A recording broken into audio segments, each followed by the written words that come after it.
Warning: our YouTube channel and its videos may contain scenes, language, and content that may not be appropriate for all audiences. These videos include surveillance footage, undercover pursuit of suspects, actual police and rescue operations, and fearless confrontations. If you do not approve of the content, please do not watch our videos. If you wish to continue, we strongly advise that you proceed with caution. Viewers' discretion is advised.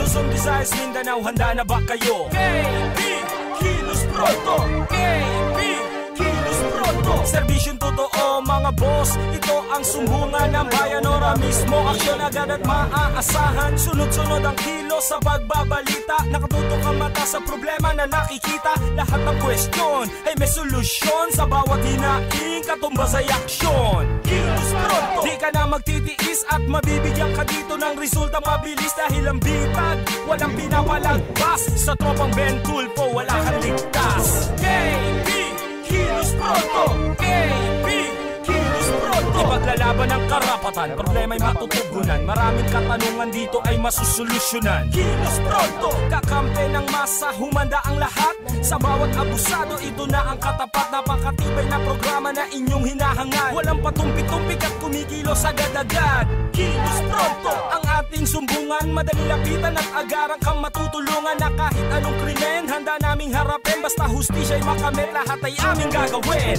KB, Kilos Pronto! KB, Kilos Pronto! KB, Kilos Pronto!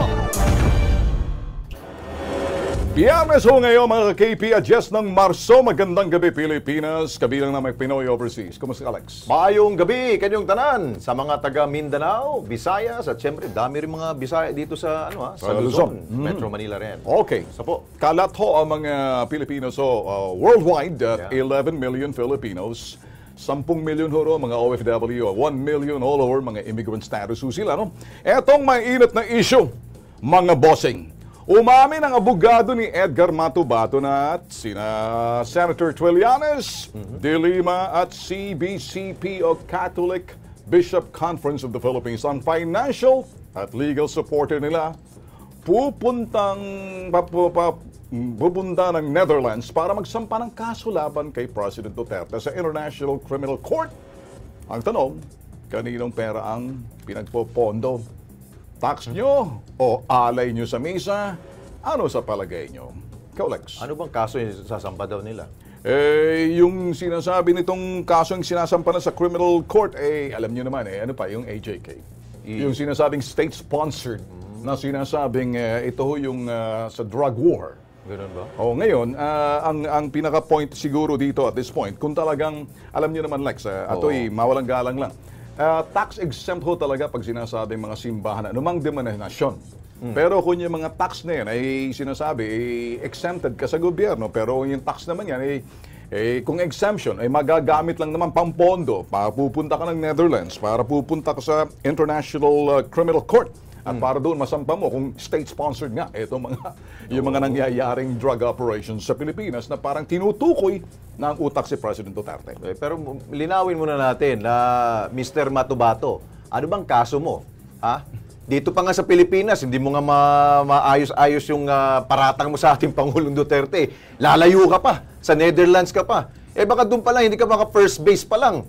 Alam mo ba kung gaano kastrikto ang ICC bago sila kumuha ng tinatawag nilang communications. Yun yung term. Bago ka maglahad ng inyong mga reklamo sa isang tao na pinaparatangan mo ng any crime, communications. May ebidensya ka ba?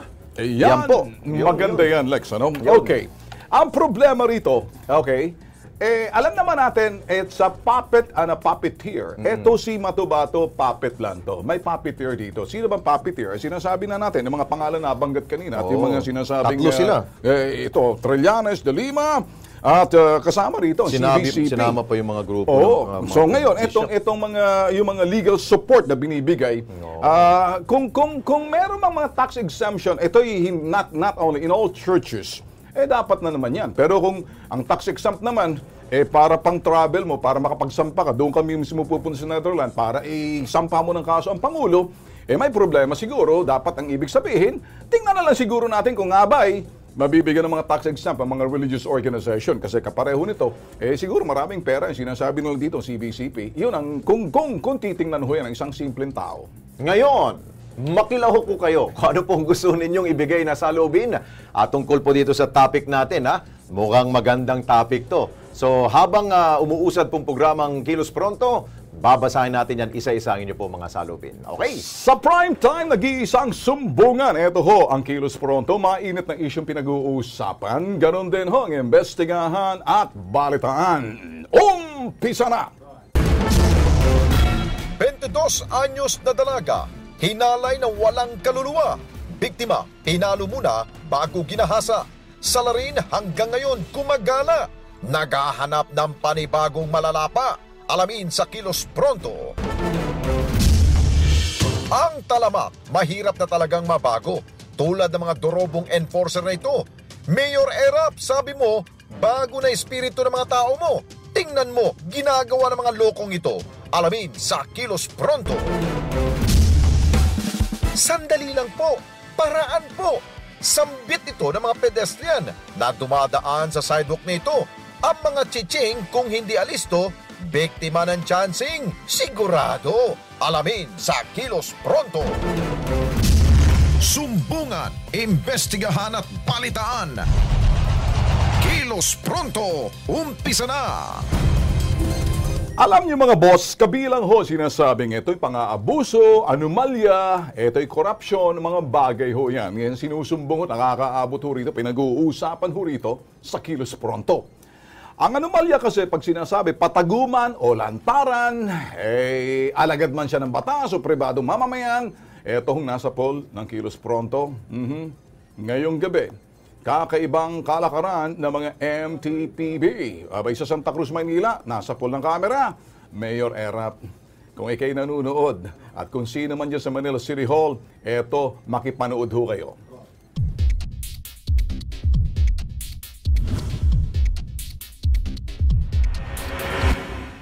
Madalas tinatawag ng Kilos Pronto ang atensyon ng otoridad sa tuwing may naispatang sumusuway sa batas trapiko at sila ay missing in action.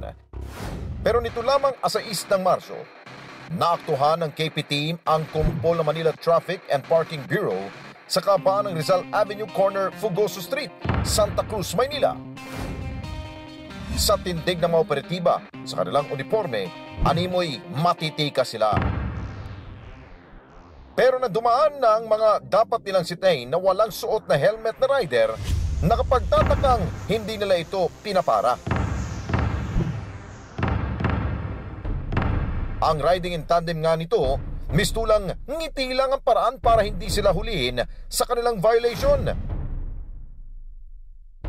Ang isang ito naman, sinaluduhan naman ang operatiba, absuelto na sa pagliko sa no left turn area. Naispatan din namin ang tuluyan nilang hulihin ang rider na ito na may babaeng backride. Sa tinagal-tagal ng paliwanag ng rider at ng operatiba, kinailangan pang bumaba ng driver ng motor at sumunod sa madilim at kubling bahagi ng bangketa bago siya palargahin. Kung anong rason, maging matalas kayo. Pamunuan ng Manila Traffic and Parking Bureau. Alam niyo ba ang discarding ito ng mga tauhan ninyo? Kilos Pronto, kalusin niyo na ang kanilang ginagawa. Ayun. Okay. Halatang halata na mga tao ni Erap. Alam mo bakit? Naka-orange Ito lang ho aming sasabihin sa inyo sa Manila Traffic, kung ano mang tawag sa inyo, MTPB. Makinig kayo At sa City Hall, ito hong video na to, abay, kami ho'y talagang sabihin na ho natin, with pleasure, ibibigay ho namin sa iyo, Mayor Erap. At doon sa mga putok sa buhong, mga katsokaran ng mga taga-MPB dyan, kitang-kita yung sinasabing pangungotong. Bumaba pa ang daming mga lumabag at yung kanilang napagdiskitahan, hiningan, nakita na. Sakaling gusto nyo ho, o kung sino man yun, nahihiya na ata yun sa MTPB na makipag-usap sa atin, the more na hindi namin kayo titigilan dito. Kung nakakaabot sa iyo to, Mayor Erap, si Ben Tulfo na nagsasalita dito sa istasyon ng PTV, ako na mismo nagsasabi, siguro panahon na, dapat siguro bibisitahin kita isang araw para makita mo to, para doon naman, Mayor, para kung sakaling patawag mo yung iyong mga taga-MTPB, gusto ko makita na kumare, yung camera na pinagamitan namin yan, idikdik sa kanilang mga kokote na wag na maulit. Ganun lang kasimple. Nako. Okay, dito naman po tayo sa ating Kilos Pronto Night Brigade. Abay, paalala ho muna sa mga tsopera, kapag inaantok po kayo o wala sa kondisyon magmaneho, mas maganda ho siguro huminto muna para iwas disgrasya. Panuorin po natin to. Kung humihilik na ang ibang otoridad na dapat ay nagbabantay, pwes sa Kilos Pronto, gwardyado kayo. Sadyang mapagmatsyag ang aming lente. Rumoronda, nagmamasid, tinitiktikan ang bawat galaw at eksena. Mabigat na daloy ng trapiko, kanya-kanyang lusot, kanya-kanyang kambyo. Anong dahilan? Ayun, bus na nasa gitna ng kalsada. Binunggo ang concrete barrier na nasa harap niya. Kinilala ang bus driver na si Pio Maiso Pugo Jr. Pahayag niya, nakatulog daw siya habang minamaneho ang bus na pagmamay-ari ng Nova Bus Company na may body number 075 at plate number TWR 979. Napaidlip talaga ako munti. Pag dilat ng mata ko, malapit na Agad namang rumisponde ang Barangay Public Safety Office ng Barangay North Fairview, Quezon City. Sa insidente, 10 pasahero, kasama na rin ang konduktor ng bus, ang nagtamo ng mga sugat, bukol, bali at gasgas. Nakita ka namin yung mga pasahero na may mga bukol sa ulot, may mga galos sa loob. Samantala, mabilis naman silang isinugod sa pinakamalapit na ospital para gamutin. Bukod siguro sa kondisyon po ng mga tsoper, i-check rin po ninyo ang inyo pong kondisyon ng inyo pong mga sasakyan. Tulad ng bus na yun, medyo luma na ho, para iwas po tayo sa disgrasya mga tiyong. Okay. Samantala sa poll sa video, mga estudyanteng nakasakay sa bubong ng tricycle. Alam naman ho natin to, hindi yung mga ordinaryong tanawin sa mga probinsya rin, ano? Delikado ho to. Yung mga magulang, ewan natin kung alam nila. Pero yung mga barangay officials na dinadaanan ho ng tricycle, kami ho'y magsasabi, pukaw na mo! Panoorin.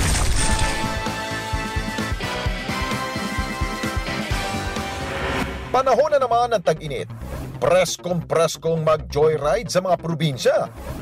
Pero sa paglilibot ng KP team, kakaibang joyride sa bayan ng Mulanay, Quezon ang nasa pool ng aming kamera.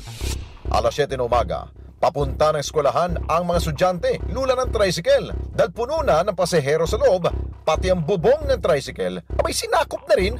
Hindi alintanan ng mga mag-aaral ang takot at peligrom posibleng sapitin habang binabagtas ang National Highway. Ilang sandali pa, saktong nahagip naman ang isa pang tricycle na overloaded din ng mga bata. Sus Mariosep! Pero teka, ang ganitong setup na aming nasa pool, hindi lang pala nag-iisa, marami pa! It's more fun in the Philippines, pero hindi nakakatuwa ang makita na para bang normal na lamang sa mga bata ang ganitong road trip papasok sa klase. Pabor man sa mga driver at estudyante ang ganitong kalakaran, hindi ito dapat konsentihin ng lokal na pamahalaan dahil delikado ito. Sa luwag ba naman kasi ng kalsada, wala man lamang mga traffic enforcers o mga kawani ng barangay na sumisita. Pukaw na mo!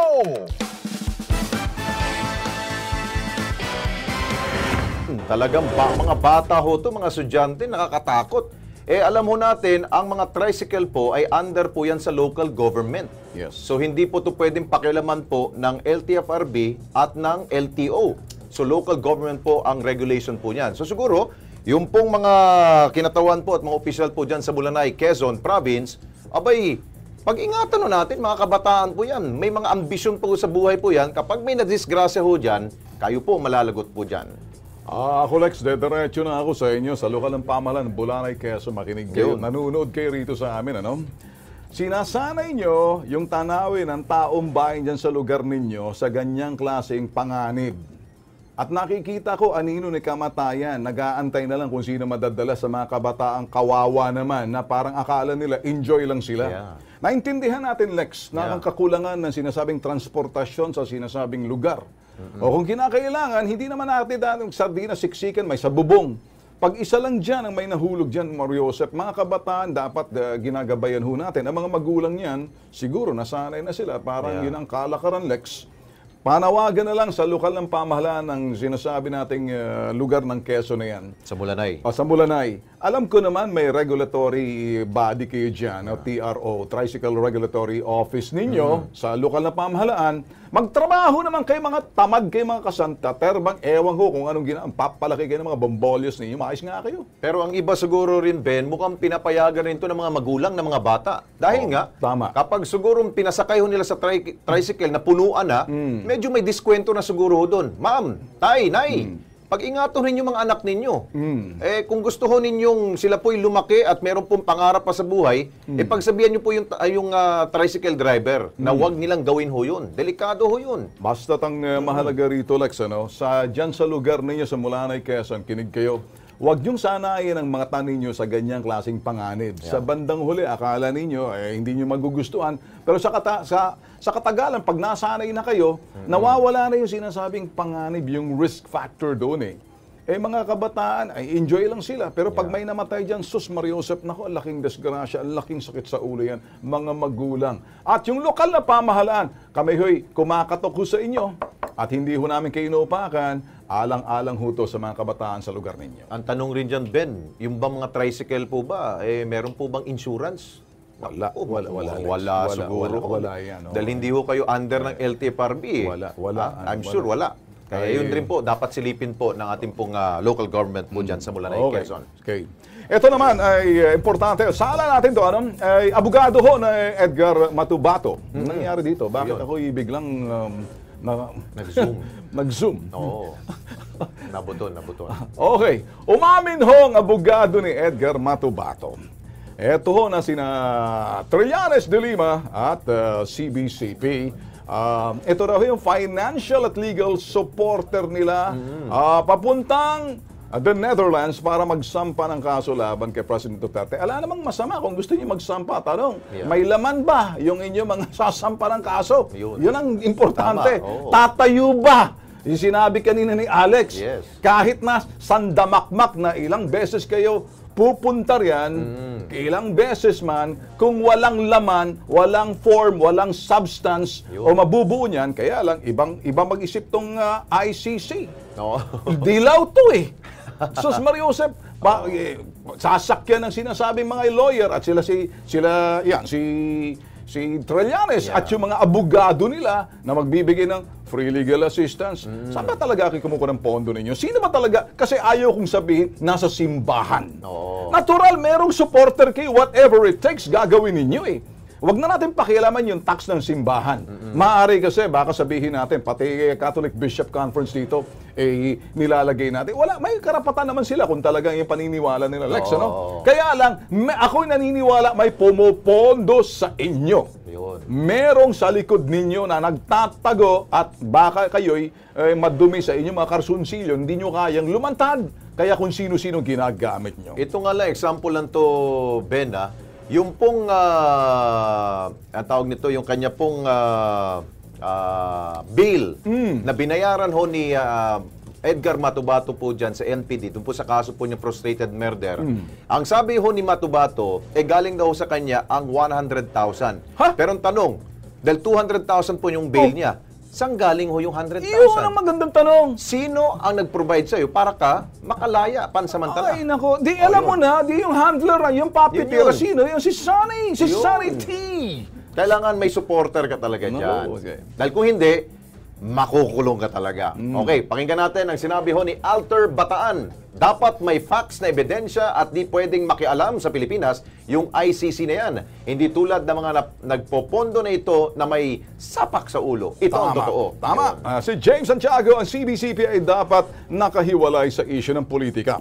At kung alagad sila ng Diyos, antayin nila lumabas ang katotohanan in God's will. Ang sabi nga ng Biblia, be not a witness against thy neighbor without cause, and deceive not with thy lips. Proverbs 24:28 po yon. Ito si Jerome Cotauco. Sabi niya, ginagamit ng CBCP ang pera nila sa kung ano-ano, imbis na tumulong, nagpapahirap pa sa gobyerno. Ako, Lex, sasabihin ko, hindi naman sa pinagtatanggol kong CBCP. May karapatan sila manindigan. Kasi ang paninindigan nila, kung ano man yung nakikita nila bilang alagad ng Diyos, respetuhin ko. Kung papakialaman natin yung sinasabing, pati yung mga exemption nila sa tax na parang ididikit natin na para yun ang pumupondo, hindi! Sari Trillanes, lumabas ka na, senador! Para sabihin mo kung sino mga supporter mo nasa likod niyan. Kasi isa sa mga lahat ng mga gawain, lahat ng mga efforts na ginagawa ninyo, pinopondohan kayo eh.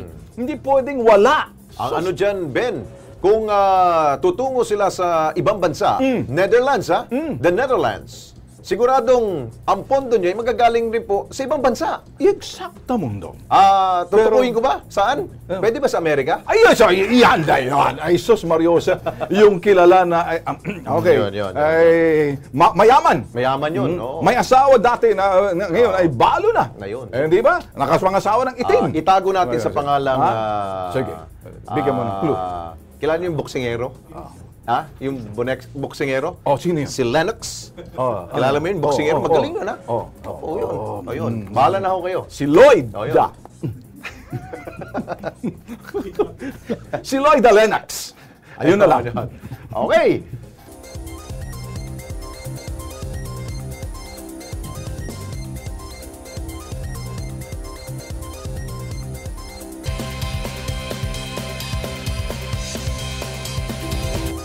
Okay, nagbabalik po ang Kilos Pronto. Ito, kalunos-lunos pong sinapit po ng isang 22 anyos na dalaga po na taga Sariaya, Quezon. Papauwi na ho kasi siya sa kanila pong tahanan nang may humarang po sa kanya. Ang mga sumunod po na nangyari, panoorin po natin sa aming pong Kilos Pronto Crime Desk.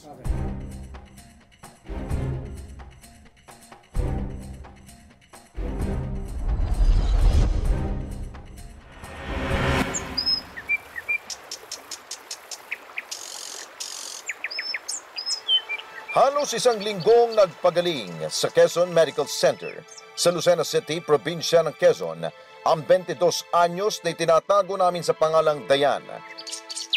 Nagtamo na maraming galos sa muka't katawan ng dalaga. Natagpuan siya ng taong bayan na walang malay at nakandusay na lamang sa ilog sa barangay Tumbaga, 2 sa bayan ng Sariaya, Quezon, noong 26 ng Pebrero taong kasalukuyan. Sa medical legal report ni Dayan, lumalabas na siya'y hinalay. Itong babaeng biktima ay nakasakay sa motor galing mula sa bahay nila at binabaybay niya yung kalsada na walang kabahayan. At pagdating niya doon sa may malapit sa ilog, bigla daw may lumabas na tao, hindi naman niya napansin at pinalo yung kanyang ulo. Natumba si Dayan sa motorsiklo at nahilo siya sa lakas ng palo ng kahoy sa kanyang ulo. Nooy hinila raw siya ng lalaki sa talayban at doon pinagsamantalahan. Habang nanlalaban siya, ay madilim na, hindi niya namumukhaan yung tao, yung suspect. So, nakita siya na buhay pa. Ang sabi ng suspect, buhay ka pa pala. Sinakal siya, sinuntok siya sa mukha. Nawala na siya ng malay. Ang ginawa niya, nagpatay-patayan na siya. Dahil inakala ng salarin na patay na si Dayan, kumaripas ng takbo palayo sa krimen ang sospek. Ang masaklap, hindi pa rin batid ng pulisya ang pagkakakinanla ng sospek. Ang ina ni Dayan, labis na nag-aalala sa kanyang anak. Nang magkaroon ng dalaga ng malay, naiuwi siya ng pamilya sa bahay. Ang problema, matinding trauma naman ngayon ang pinagdadaanan ni Dayan at halos ayaw na niyang lumabas sa kwarto. Siya ay nakakatulog ng kaunti bago bigla siya matutulog. Tapos nga, gigisingin niya ako. Siya daw ilapos ko. Sabi, bakit anong pakaramdam mo? Para daw siya mauulog. Habang hindi pa nararakip ang sospek, nagkaisa muna ang taong bayan na linisin ang matalahib na ilog. Naglagay rin sila ng mga ilaw sa lugar. Po, ang aming intel operatives at ang mga kapulisan ng Sariaya Police Station ay nagkakandak ng follow-up investigation o nagpapalo-up ng operation tungkol doon sa pangyayaring panggagahasa doon sa biktima. Grabe, no? So, ang suspect po dito ay at large pa rin. Kaya nananawagan ho tayo sa mga kababayan natin dyan na merong puso at gusto natin tulungan itong biktima, pamilya ng biktima, magbigay impormasyon ho kayo. Kung meron kayong nalalaman kung sino po may gawa nito, dahil doon sa lugar nito, Ben, wala namang CCTV. Kaya it's a remote area, matalahib pa na lugar. So talaga kung sino mismo na nakakita po, kahit na hint man lamang ho, bigyan nyo lang po ng impormasyon ng ating pong kapulisan, madali na ho nilang mahuhuli itong suspect na ito. Okay, Lex, kaya itong ginagawa ho namin sa Kilos Pronto, lalo na ho sa crime desk, huwag ho kayong manawa, Although kung minsan isip, eto na naman, krimen. Kami ho talaga sa Kilos Pronto, sa crime desk, talagang pumupunta pa ho sa malalayong libliban ng mga lugar para lang ho mailantad ho. Yun hong katotohanan at parang balita na rin. Kasi pagpapalabas ho namin dyan, Lex, pag ginagawa natin to, para na rin para ma-induce ho yung mga impormasyon. Alam nyo, kung minsan pag nagiinuman sa mga lugar, wala nga CCTV, pero magiinuman. Magmamagaling ho dyan, magmamayabang pag nalasing na. So, yung mga... Madudulas. Ngayon, kung kayo mahilig uminom, buksan nyo lang ho ang inyong mga tenga. Kung hindi pa kayo masyado senglot, tingnan nyo lang ho, at baka yung kausap ninyo may kinalaman sa sinabi kaibigan niya na may ganitong ginawang krimen, kasi yung profile ho sa mga probinsyang kapareho niyan, isa lang ho ang kanilang libangan. Di ba? Tipon-tipon, magiinom, mapagala na magawa. Yung dyan, lumalabas yung killer, magmamagaling, magbibida. Kaya kung sakaling makakuha kayo ng impormasyon, kumare lang, please, para na rin tulong sa sinasabi sa biktima na rin. Pati kung tayo po ay makatulong ho sa pamilya, tayo rin po ay dapat maging mapagbantay rin po tayo sa ating po mga kasamahan sa pamilya. Lalo-lalo po yung mga anak ko ninyong babae. Ingatan ho natin. Again, karagdagan lang, total, hindi naman sa pinalalawak natin itong segment ito. Sabi rin ho talaga ng Philippine National Police na kapag isang komunidad, mapagmatsyag. At hindi lang ho yung pamilya, sa loob ng bahay mo, mapagmatsyag ka.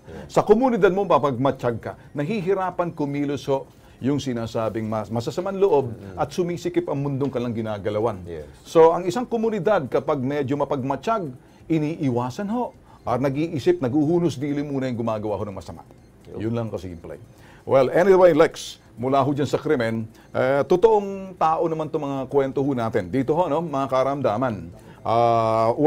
Dito ho, tingnan nyo lang ho, silipin nyo lang ho, baka kasi yung kalamang nararamdaman, pareho sa inyo, kung anong kalang ginawa, pwede nyo rin subukan.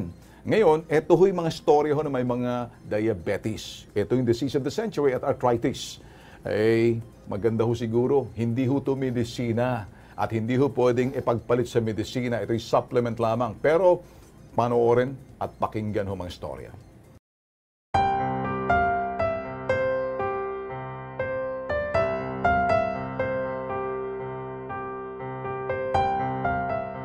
Isa akong mekaniko. Nagbibiyaya ko ng jeep. Bigla na lang ako nagkasakit na yung nangina ba. 3 buwan hindi ako nakakalakad.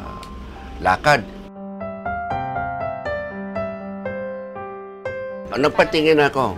Sabi nga, diabetes, arthritis. Naglabo ang mata ko. Nung panood ko yung sa TV, yung cancer ball, naganap ako sino makukontak ko.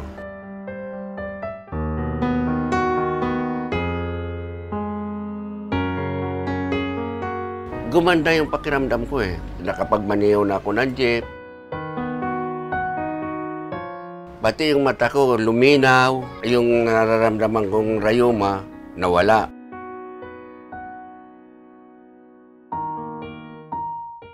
Maganda na ang pakiramdam ko ngayon. Bumalik ang dati kong lakas.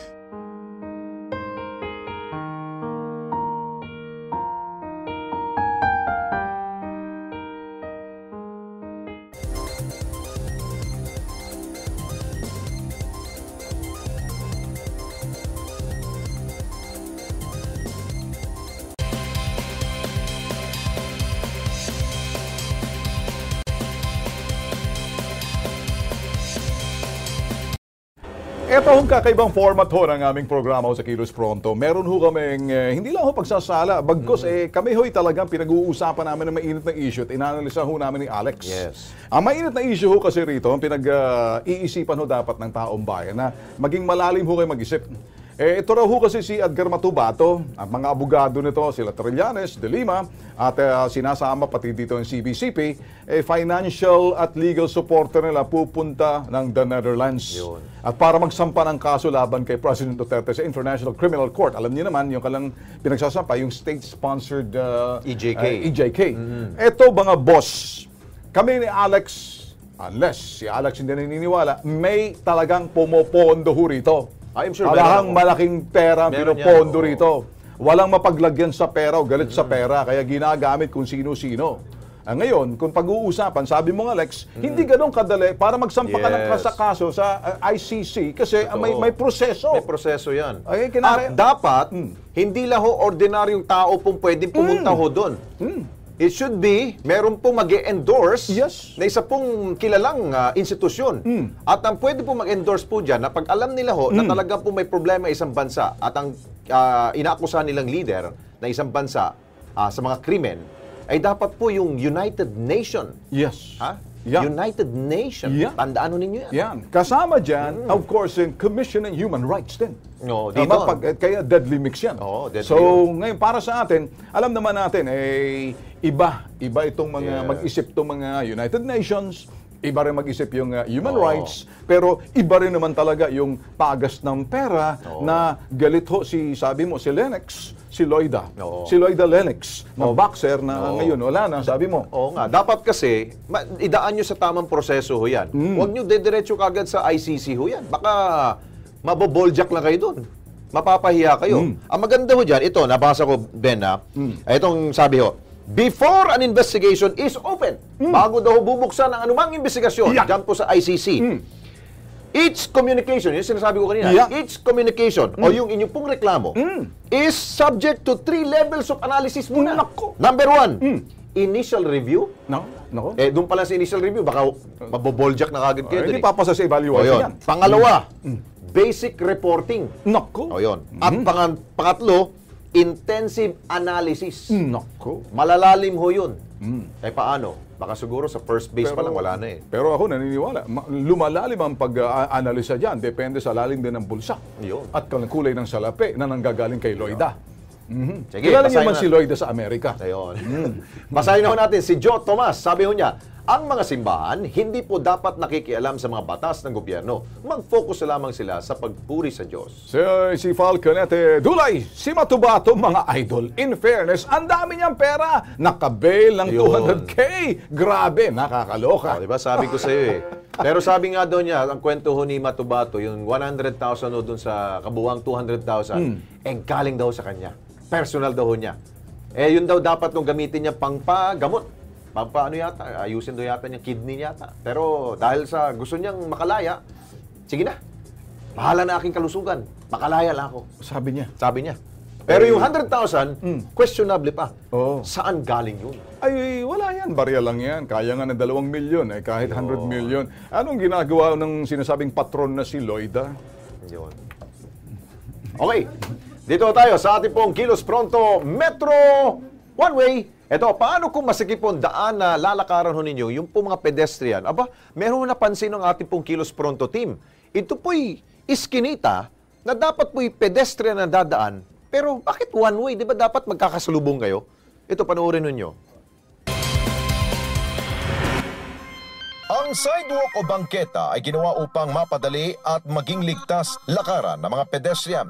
Pero kung may palpak na tao, meron din palang palpak na daan, pagmasdan. Anong mali sa sidewalk nito? Ang dalawang ito nagsalubungan, pero hindi pala sila kasya at kailangan umatras ang isa. Dahil dito kailangan pa mag-antayan at mag-traffic ng kapwa pedestrian. Kasi once na nagkasalubong kayo, talagang ang hirap po lalo na kung matabay na kasalubong mo. Ang iba ay napipilitan na lamang na dumaan sa highway. Lalo na pag may dala silang kagamitan at sila ay nagmamadali. Sa EDSA kung saan maaari silang mahagip ng mga rumaragas ng mga sasakyan. Sa mga kinaukulan na gumawa ng proyektong ito, Kilos pronto! Ayusin nyo na ang kapalpakang ito bago may madisgrasya at magbuwis ng buhay. Ang tanong siguro, bakit nga ba nagawa ho yung iskinita na yan na one-way? Mukhang hindi yata na planado na mabuti ito. Okay, kausapin mo natin. Nasa linya ngayon si Ginoong Francis Martinez, siya pong hepe ng Environmental Management Division ng MMDA. Sir Francis, magandang gabi ho. Ay, magandang gabi rin po, sir, at sa mga tagapakinig. Opo, napansin na ba ho ninyo yan? Yung medyo one-way ho at iniiwasan ho ng mga makakasalubong dahil napakakipo to ng daanan. Ano pwede ho natin gawin po dyan, sir? Kanina po, pina-inspect ko na yan doon sa aming PEC. Oho. At may balak na pong gawin yan baka sa Monday kasi baka po pwedeng pabuntisin po. Baka po pwedeng pabuntisin yung railings para magkaroon ng salubungan doon sa area yan. Ang problema kasi pag tinanggal ho nyo yung pink na railings po yan, panahon pa yata ni Bayani Fernando ho yan dahil pink no? Ang problema, baka yun naman yung kasalubong niya, mahuhulog doon sa gutter, baka mahagip po siya ng bus. Kita nyo mga bus ho dyan, sir. Oo nga po, ang inaano po natin, kaya po na-install yung railings na yan, para po yung mga naglalakad sa bangketa, hindi po tumawid sa hindi po maglakad dyan sa kalsada natin. So kaya dinagay yung seat railings po na. Pero by tomorrow po, patitinan uli namin kung anong magandang gawin po dyan. Mukhang may problema siguro dito, yung manage mo ng MRT. Kinain yung buong na nilagyan po niya ng hagdanan, paakyat to sa MRT station, sir. Baka doon ang problema, sir. Opo, ganun nga po. Yung may elevator po doon. Ayun, elevator ba ho yan o hagdanan? Escalator po. Escalator. Oo nga. So, ano po yan? Kakausapin mo ninyo ang management po ng MRT para mag-meet halfway ho kayo? Paano ninyo maayos ho yan? Opo. Sa Monday po, kakausapin po namin. Sige po. Pakirelay na lang siguro kay GM Team Orbos para at least mabigyan po natin ng kaluwagan po ating mga kababayan dyan. Opo, sir. Thank you po, si Ginoong Francis Martinez. Thank you, sir, ng MMDA.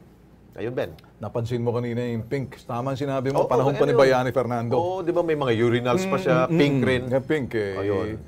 Pero nakita ko naman, Lex, tama yung sinabi mo kanina. Baka kung sakaling iurong, tanggalin, tapos para naman dalawa na Sa kalsada na maglalakad yung iba, para lang mag-two-way sila. Di ba mo na sa kalsada mismo, doon ay timbok na lang, para yung... Or lagyan siguro ng pag-ganon, no? Para yung ang truck, o yung mga dadaan, iiwas mo doon. Well, gagawa siguro ng paraan po yan. Okay, kasama ho natin ngayon ang isa po nating nagre-reklamo sa pasahodo. Walang iba kundi si Jaira Christy Fojas. Empleyado siya na isa pong gasoline station. Naglakas loobong tumungo dito sa Kilos Pronto para ho ireklamo ang Vicars Plus Gasoline Station. Dahil nga daw ho, yung pong kanilang sweldo, mas mababa daw ho sa minimum wage. Magkano ba minimum wage ngayon, direct? 418 ba? Tama? 418 pesos. Tanungin natin si Jaira. Magkano bang sweldo mo? 320 po. 320. Magkano difference nun? Mahina ako sa math Magkano? 418 less 320. Magkano kulang? 481 po minimum ngayon. 481. Baliktad kayo 481. Mabuti pa doon si Jaira, kabisado. Okay. So 481, kulang pa sila ng 100 plus. 160 plus. So bakit nagaganon? Ilang taon ka na ba nagtatrabaho sa Vicars na yan? 1 year and 1 month po. Kung 1 year ka na sa kumpanyang yan, bakit ngayon pa lang kayo umalma na mababang sweldo ninyo dyan? Umasa po kasi kami dun sa pangako nila na mag-iisang taon na nilalakad daw po nila yung minimum. Okay. Kaya hindi rin po kami umaksyon. Tapos medical pa po kami kasi nga akala namin dahil din dun po doon. Kaya ngayon, naglakas loob po ako. Actually, dapat marami po kami. Kumbaga, iduna po muna nila yung duty nila. Nag-duty muna sila. Kaya ako po Pero ilang kayo dyan sa Vicars ang nagre-reklamo ng mga empleyado? Actually, lahat po Lahat? Ganun rin. Under minimum wage. Mababa sa minimum wage. Isang violation yan dahil ang lahat to dapat ng mga kumpanya, pribado, ay dapat sumunod sa batas. Itong labor code natin. Kung 481, dapat sumunod sila. Opo. Ano daw sabi? Na-meet naman ninyo lahat ng mga requirements ninyo? Nagawa na ho ninyo? Medical ninyo? Kompleto na ho? Opo. Oo. Nag-medical po kami last September pa. Hanggang ngayon, wala pa rin po yung minimum na sinasabi nila. Hanggang ngayon, sabi nila lakad pa rin daw po. Ang dapat ninyong lapitan ay yung HR management ninyo. Anong sabi ng HR manager ninyo? Yun nga po. Ano sabi? Na nilalakad pa daw po nila yung minimum, na magmi-minimum naman daw po kami, ilang taon na. Pati yung mga dating empleyado po, inabot na lang ng ilang taon. Ako. Okay, nasa linya ko ngayon po si Marian Jane Alumbro. Siya po ang Labor Laws Compliance Officer po ng Dole NCR. Ma'am Marian, magandang gabi po sa inyo. Magandang gabi po din po, sir. Opo, I'm sure hindi siguro to bagong reklamo. Kapag ang isa pong kumpanya, private company na hindi po sumusunod po sa pasahod at minimum wage natin is 481, pero dito po may nagrereklamo si Jaira, ang kanya pong sweldo kada araw po ay 320 pesos. Yan po ba violation, ma'am? Yes po, sir. According to our wage order number 20, naging effective po yun June 2 last year. Yes. Yung minimum wage na po natin is yung basic rate is 481, tapos meron tayong COLA na 10 pesos. So, minimum wage po natin is 491 po, sir. So, yung company, unless they are able to show a exemption, like they are a holder of an authority to operate as a barangay microbusiness enterprise, or they have an exemption from the government na nagsabi na they are exempted from... Ma'am, iksayan na natin, no? Ang ano ho niya, gasoline station po pinagtatrabahan po ni Jaira? Yes po, sir. Hindi po siya, wala po siya, sir. Wala siya. Wala sa exemption. So, dapat ibigay ho niya ang tamang pasahod po, ma'am. Dapat. Dapat po, sir. Okay. So, ano ho pwede ho ninyong advice po kay Jaira? Ano po na pwede ho natin gawin, ma'am, para kilos prontong action dito? Ma'am, saan po ba city located yung company niyo? QC ho, ma'am. QC. QC. Yes po, ma'am. Meron po tayong Dole Field Office sa Quezon City, ma'am. Nandun po yan sa Quezon Ave, tapat po ng Fisher Mall. Oo, sa Dole Quezon City Field Office. We can also course through their cellphone number, their landline number. Ma'am Marian, kaya ho kami tumawag ho sa inyo para hindi ninyo ipasa ho sa ibang tao. Pwede ba ho kayo na lang pong tumulong po kay Jaira? Pwede po, sir. Yun. Pwede silang pumunta sa amin sa Dole Pasig Field Officer, and then hanapin nila kami sa Monday agad-agad. Nandun po ako. Mag-file po sila na request for assistance.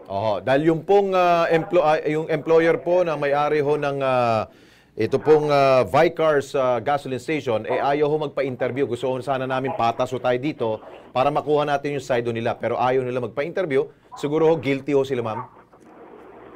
Sige po, sir. I-assistant po natin sila ma'am. Okay. Ngayong Monday po, sir. Sa Monday. Okay. Thank you so much po, Marian Jane Alumbro ng Dole NCR. Thank you, ma'am. Thank you po. Ikaw, Ben, meron mga sasabihin? Alam mo, Lex, kanina, kung ayaw magpa-interview ng may-ari, binibigay na sa inyong karapatan na para marinig. Makuha yung side nila. Makuha ang side ninyo. Etong si Sally Charito Javier, may-ari, mawalang galang lang po, ma'am. Bakit ayaw niyo humakausap para makuha ng panig ninyo? Hindi naman ho siguro krimen itong ginawa ninyo. Although paglabag sa batas, sa susunod kapag kayo tinawagan ho, samantalahin nyo na yung pinagkakaloob sa inyo. Huwag na kayo magtago. O sino man, kapag tinawagan kayo ng kilos pronto, pinagkakaloob ang inyong karapatan na marinig at magpaliwanag nang sa gayon, makuha ang panig ninyo. Kung nagtatago kayo, nahihirapan kami, mag-iisip tuloy ang tao na talagang may tinatago kayo . At ang tinatago yung paglabag sa batas. Hindi naman namin sinasabing kriminal kayo. So, Jaira, sasamahan ka namin ng team, papunta dyan sa Dole NCR. Okay? Bakit ganun, Lex? Ang daming mga pasaway na mga... Hindi sumusunod. Sabi ko naman, di ba, si Kung yan, kausap mo talagang si Secretary Bebot Bello, sasabihin niya, it's a criminal offense. Pag ginawa mong nakko, Mario. Ang dami mga pasaway talaga ng mga employer. Hindi ko lahat, may ilan po. Okay. Ito naman, Lex, alam mo ba ibig sabihin ng giant cell tumor? Yun ang, ito yung isang kwento to. Mga boss, pakinggan nyo lang huto. Tingnan nyo kung kamag-anak ninyo. Ito yung story nitong dating seaman. Nag-umpisang pananakit ng kanyang tuhod nang magbakasyon dito sa taon ng 2014. Rayuma lang yung unang diagnosis. Ngayon, ng November 2014, nakita sa x-ray na may crack ang kanyang buto. Ngayon, noong May 2015, nagpa-biopsy. Naglalaman ng giant cell tumor. Naging bedridden. Ngayon, hindi siya makatayo. Dito lang ho, kanyang asawa, sinubukan ho yung sinasabing King's Herbal. Na makainom, nabawasan ng pamamaga ng tuhod, nakalakad.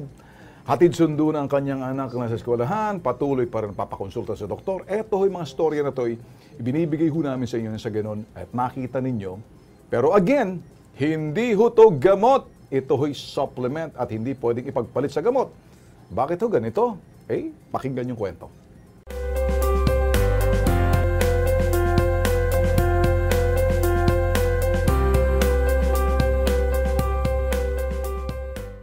Noong October 2014, sumasakit siya, kaliwa kong paa. So nagpa-check up kami sa doktor. Sabi ng doktor, rheuma daw muna. Nung November, nakita sa x-ray, mayroong crack. May 2015, doon ako nakapag-biopsy. Isang giant cell tumor, yung aking sakit. Bedridden na ako Nung may uminom ako ng King's Herbal mula nung 2014.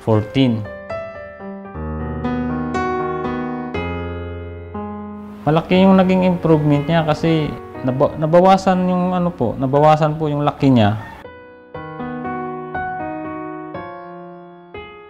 Nung last time ko na check up, nagsabi kasi ng doktor nag-i-improve. Nakakalakad na ako ng walang saklay. Nagda-drive na ako ng tricycle.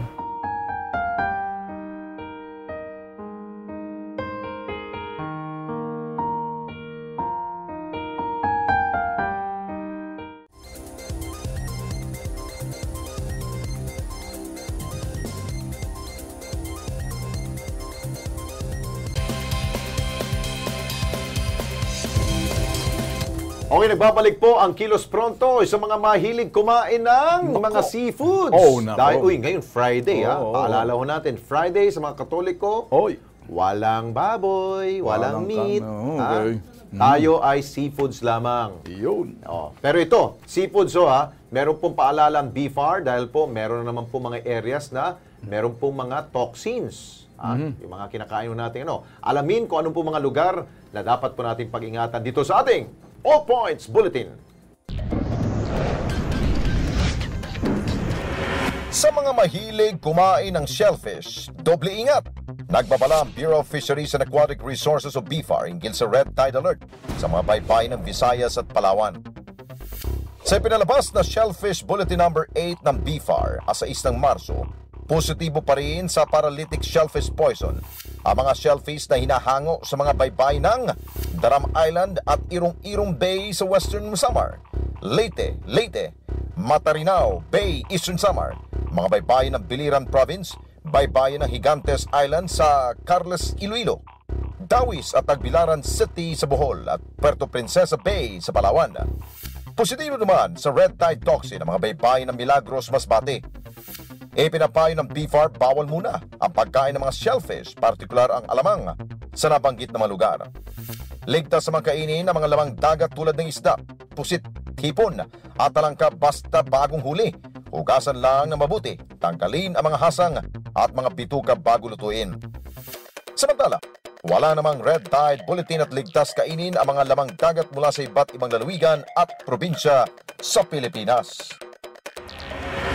Ito, Alex, pick up tayo bago tayo magwakas, Yes. Again, hinahanap po natin dito yung mga sinasabing financier dahil abogado daw ni Edgar Matubato, sina Senator Trillanes de Lima, at sinama pa rito pati CBCP, financial at legal nila supporters nila pupuntang Netherlands. The Netherlands para magsampa ng kaso laban kay President Duterte sa International Criminal Court. Eto na lang, hanapin na lang natin, sino ba talaga nagpopondo rito? Saan kayo kukuha ng pera? Hindi naman ganun kadali, Lex, basta-basta magsampa. Nag-usapan natin kanina. Yes. Sabi ni Godoy Marlin, wow, mga bigatin pala mga sponsor ng Bato-Bato, Las Cañas, sigurado puro drug money ang perang gagamitin yan. Sabi ho nung...